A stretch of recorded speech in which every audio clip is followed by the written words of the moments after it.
Hello, bookworms. Today I'm going to be wrapping up the next 4 books that I read, and then I have a special guest here. Who?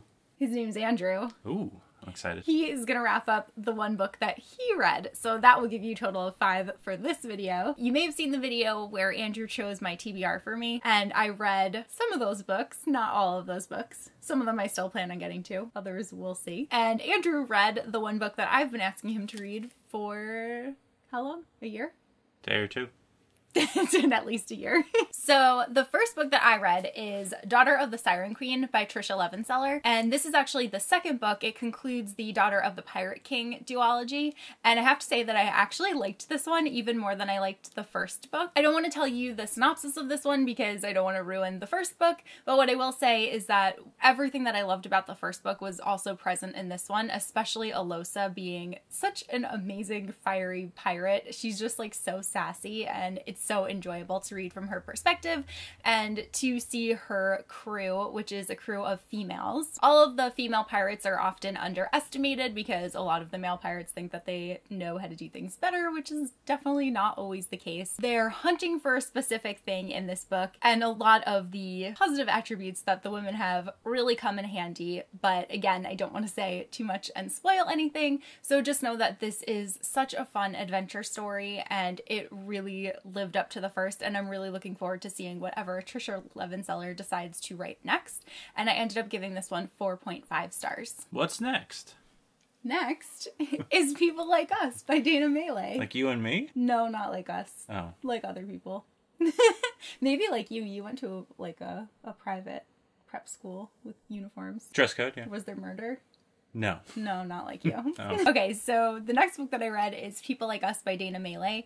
This is a young adult thriller, and I have to say that I really enjoyed this a lot more than a lot of other young adult thrillers that I've read. I think a lot of times they end up being kind of cheesy, but I still enjoy reading them because it's usually the mystery that kind of keeps me hooked. And while the mystery definitely was keeping me hooked here, I did feel like there was more depth in this one. Not used to I'm not having used to someone staring at me.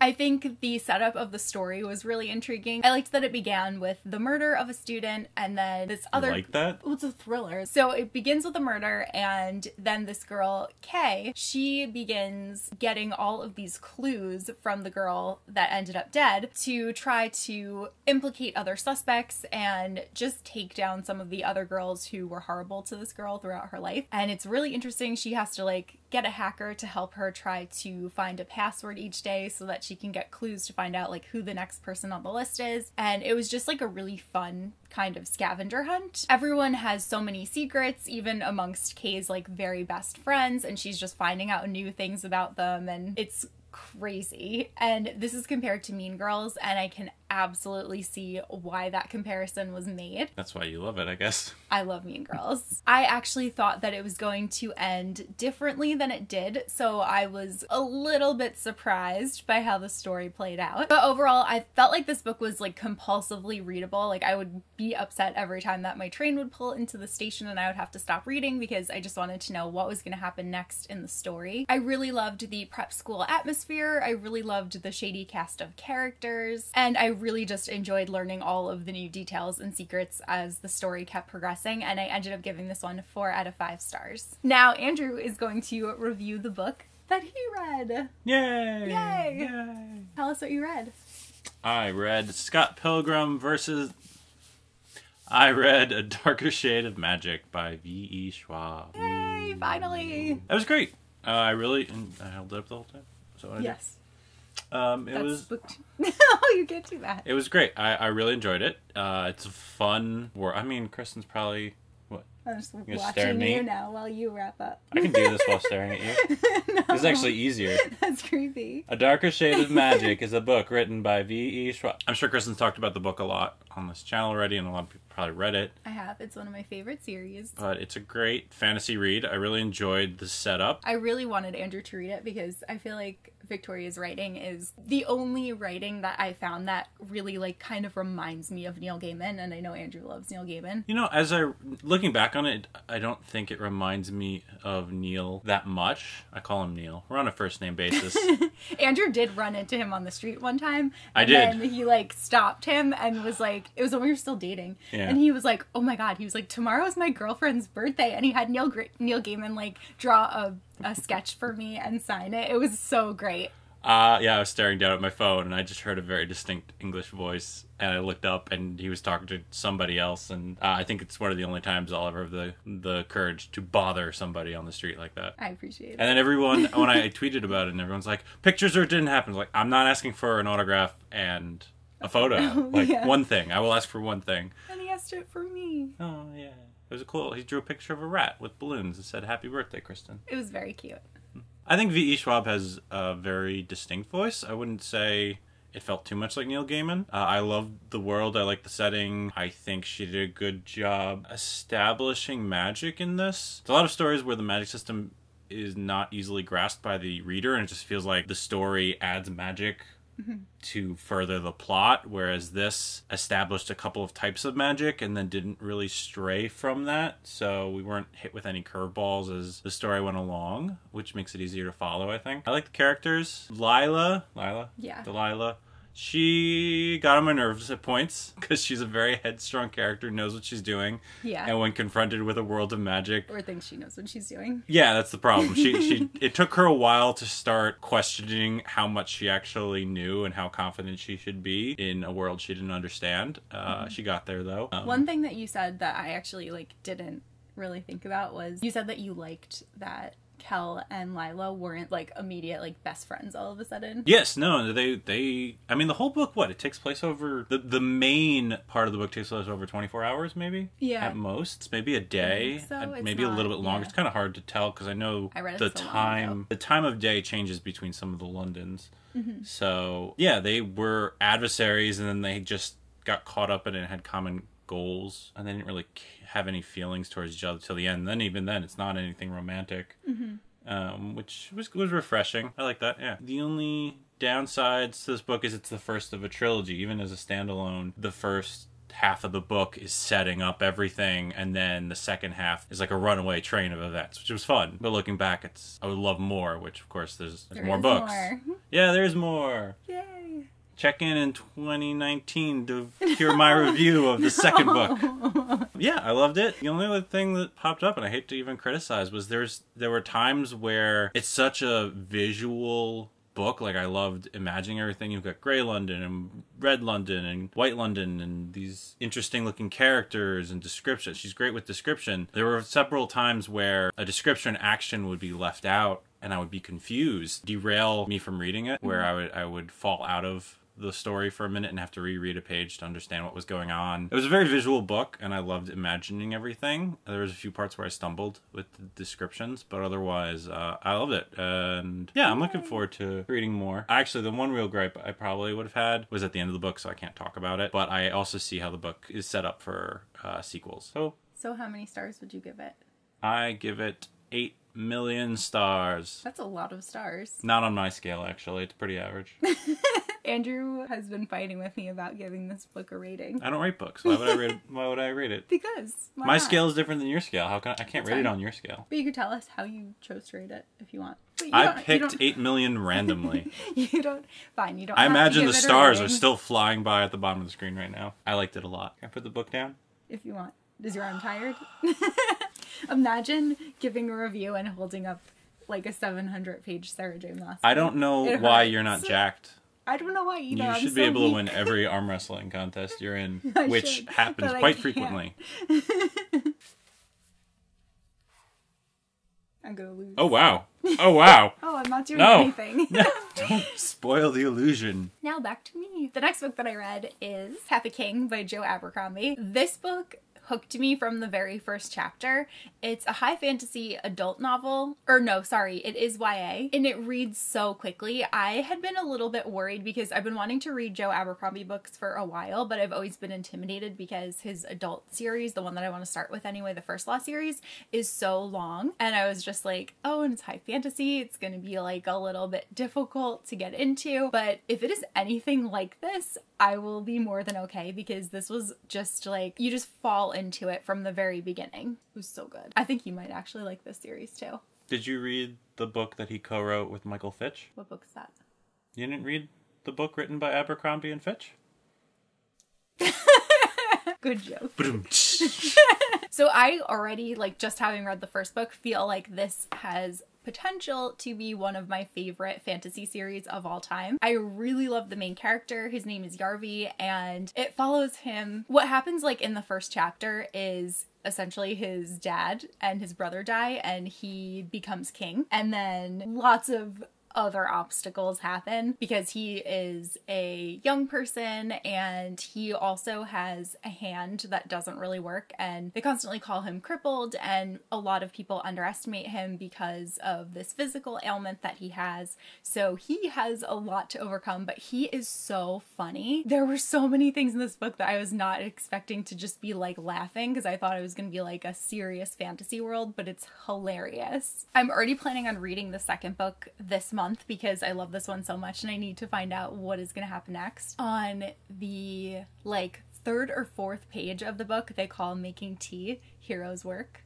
which I agree with. I really like that Yarvi takes everything that he's learned throughout his life. You can tell that he really is an amazing listener, and he's really like learned the lessons that have been imposed on him. He takes everything to heart and he really implements those fundamentals phenomenally throughout this entire book. There's also a really amazing ragtag group of people that end up forming together. It was just such a fun adventure. I don't even want to spoil anything, but everything happens so quickly, so it's hard not to just say what happens in the beginning, but I don't want to give it away because there's so much more. So overall, I can't believe how quick-paced this one was, and I loved it so much, and the ending was absolutely insane, and I gave this one 5 stars. And then the last book that I'm going to be wrapping up for you is The Wicked Deep by Shea Ernshaw. I've been so excited to read this one because it's compared to Hocus Pocus, and again, I feel like that is a very accurate comparison. The story is incredibly atmospheric. It takes place in the town of Sparrow, and there is a legend about a curse that is on this town because there were 3 sisters who everyone thought were witches, and they were drowned 200 years ago, and now every single summer on June 1st, the 3 Sparrow sisters come back out of the ocean. They take over the bodies of 3 of the young teenage girls in town, and then they seduce men into the ocean and they drown them. That's scary. It's awesome. We have different definitions of murder. So I just felt like all of the descriptions of the town and all of the descriptions of like the different scents and stuff made you feel like you were totally there. Like I just felt like I was in this little sea town. It was so exciting. And also the island that the main girl Penny lives on is called Lumiere Island. You know how much I love Lumiere.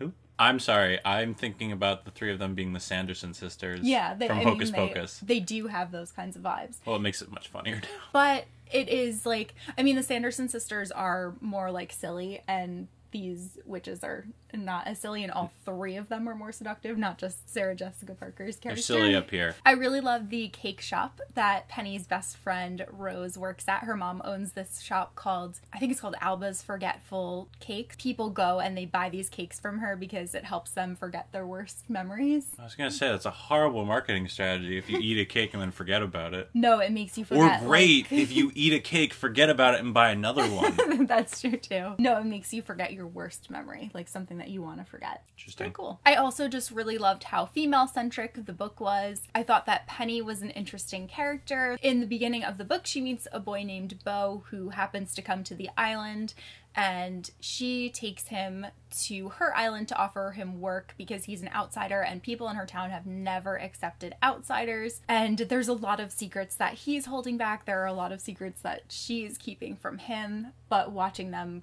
kind of open up to each other is really cute. So overall, I really, really enjoyed this one. It was like the perfect witchy book, and it was, like I said, so atmospheric, and it was just so well written. I really, really enjoyed it. And I'm also really glad that we got a witch book that didn't come out in October. It came out in March, which is just so much fun, because I feel like that stuff only comes out in October. Like, that's the only time of year that people are looking for these kinds of things. But it was really enjoyable. And even like with the snow and stuff, I was like, this feels like the perfect weather to read this in. And I ended up giving this one 4.5 stars. And those are all of the books that we are going to be wrapping up in this video. But I actually am going to show you some candles now, because I got some new candles from Shannon from Canterbury Road Co. for March, because she came out with some new ones, and some of them are my favorites ever, like the first candle that I will be showing you. So the first one is Second Breakfast, and obviously this one is based on Lord of the Rings. And You probably haven't heard of it. what about Elevensies? I just love it. It's so adorable. It has like this breakfast table here, and I was like, we have to make sure that there's like greenery so it gives you like Shire vibes. And it smells like blueberry pancakes, bacon, and maple syrup. And to me, this smells exactly like pancakes and maple syrup. And I've been smelling it ever since I got it in the mail. I love it. It does smell good. I can't really smell things. Yeah. I just want to watch Lord of the Rings and like burn this. Burn it all! Yes. Next I have the Ravenclaw candle. And it is Queen of Eagles, and it has all these really pretty blue gems on it. And this one smells like brown butter, caramel, wit, and huckleberry. And it is delicious. I haven't smelled this one. I'll let you smell it now. Mmm. And this is on sale now. First 5 callers will get $1 knocked off. You're Vanna Whiting. I don't know. Telemark? No, not telemarketing. It was my phone, not the candle. It's fine. Should be worse. Home shopping channel. That's kind of what I'm thinking of. The next one that I have is One More Chapter, Young Adult Edition. And we've got a girl on here that is holding ice cream. So obviously this is a label that I chose when she had showed me some ones to pick from when she was designing. I also really like her mint sunglasses. I want a candle called One More Level, and it will smell like insomnia and regret. I'm gonna ask her to make that for you. This one smells like sweet lavender, fresh cookies, and gelato. So basically the perfect summer snacks. Next I have a couple of 4-ounce candles. The first one being London Fog. This one smells like Earl Grey and steamed milk, and it 100% smells like Earl Grey tea. I was like, how did you do this? As soon as I opened it, I was like, how did you do this? I had to text her. It literally smells exactly like Earl Grey tea, so I'm definitely gonna end up burning this one a lot. Doesn't this smell so much like Earl Grey tea? It does. It does. Tea. Earl Grey. Hot. Yes, you need to watch that show. I do. I've never seen it, but I know that that's what he says. Captain Picard. Then Shannon actually came out with a new label for Reading on the Porch. I have the other one. It's actually behind Andrew. I'm out of focus now, probably. This is the new one. So it's coming back this season because this was out like last summer. Sorry. Good timing because I've been burning that one a lot. This one smells like blackberry, peach, and sweet tea. So it's a very sweet and fruity candle. And then the last one that I have is Historical Romance. Shannon came out with a line of romance candles, and this one smells like sweet peach, cognac, and marshmallow. And she sent this to me because she thought it would pair well with my classic reads that I've been doing this year, which makes sense. So those are all the new candles that I have to show you. And just a reminder that you can use my rep code, which is SuperSpaceChick17, should you want to buy any of these candles. I highly recommend Second Breakfast and the Hogwarts House candles, and then also the Young Adult candle. Like, all 3 of those are so good, but I think Second Breakfast is my favorite that she's ever done, like, of all the candles. High praise. I love it so much. So that is all that we have for this video, unless you have anything else to say. No. No? You don't want to talk about your game channel? Oh. We have a game channel. Yeah, we have a game channel. Kristen and I play Mario Galaxy right now. My brother Joe and I are playing Zelda Ocarina of Time. And other people come in, and we'll have other videos in the future. Yeah, it's very fun. Team Silver Space. And I'm Silver, she's Space. Yes, that's also linked down below if you're interested. I'm so excited for the next game that we're going to play together. Kingdom Hearts. Oh, I didn't know if I was allowed to say it. It's to be announced. Yeah, the next game's Kingdom Hearts, and I'm like, I need to play this. I listened to a podcast about Kingdom Hearts, and now I'm like obsessed with it, even though I've never played it. I played it. I played it's a my friend's favorite game. I played a friend's copy in college. It was fun. But there's a lot of games now to play. And that is all that we have for this video, so we will see you guys soon in a new one. Bye. Bye.